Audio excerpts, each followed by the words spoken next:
Chapter 23.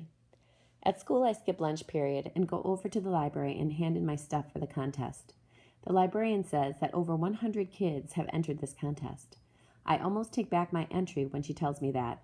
But then I start thinking about how much time I put into my writing. I ain't got nothing to lose, I tell myself.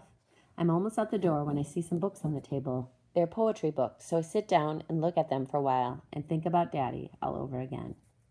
Working in the principal's office has got its benefits. You get to see and hear everything. Like parents coming in to tell Mr. Pajuli off. Juju came by today.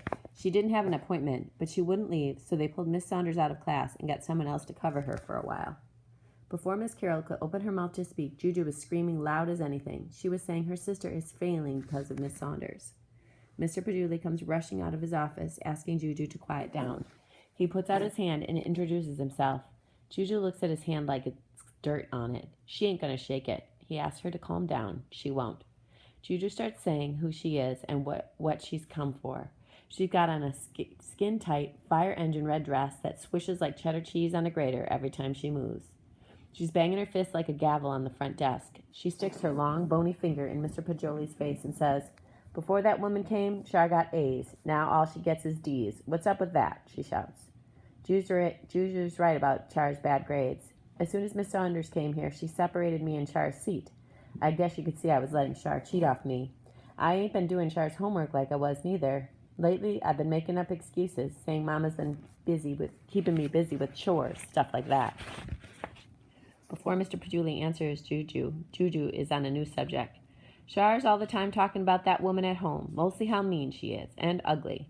That teacher can't be taking her problems out of my sister because she got her burnt on the face or something.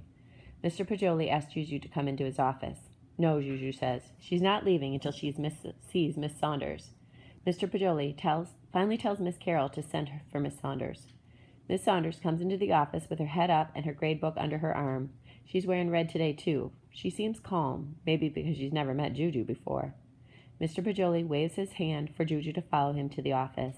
Juju shakes her head. No, we ain't hiding this behind no closed doors. I want this thing out in the open. Right is right, so let's handle our business here, Juju says. Miss Pajuli stands his ground. Business is handled in my office or not at all.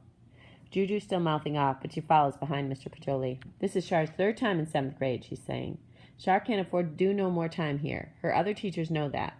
They're giving her the grade she needs to move up. Miss Saunders hands Juju some papers. Most of them are incomplete, she says. Charlize would rather pass notes than do assignments. Miss Saunders tells her. Juju eyes the papers. I don't know what happened next. Miss Carroll told me to go get the janitor and tell him the principal wants him to clean up the mess in the boys' room. Miss Carroll could have called the janitor on the intercom. She wanted to get rid of me is all. The next time I see Juju, she's stomping out of the office, saying Char better not flunk 7th grade. Her feet sound more like bowling balls falling to the ground than feet. Then all of a sudden she stops and stares Miss Saunders up and down. You don't know what you're doing. You never even taught kids before. You flunked my sister, you won't teach nowhere else. I know people, big-time people, she says, walking out of there.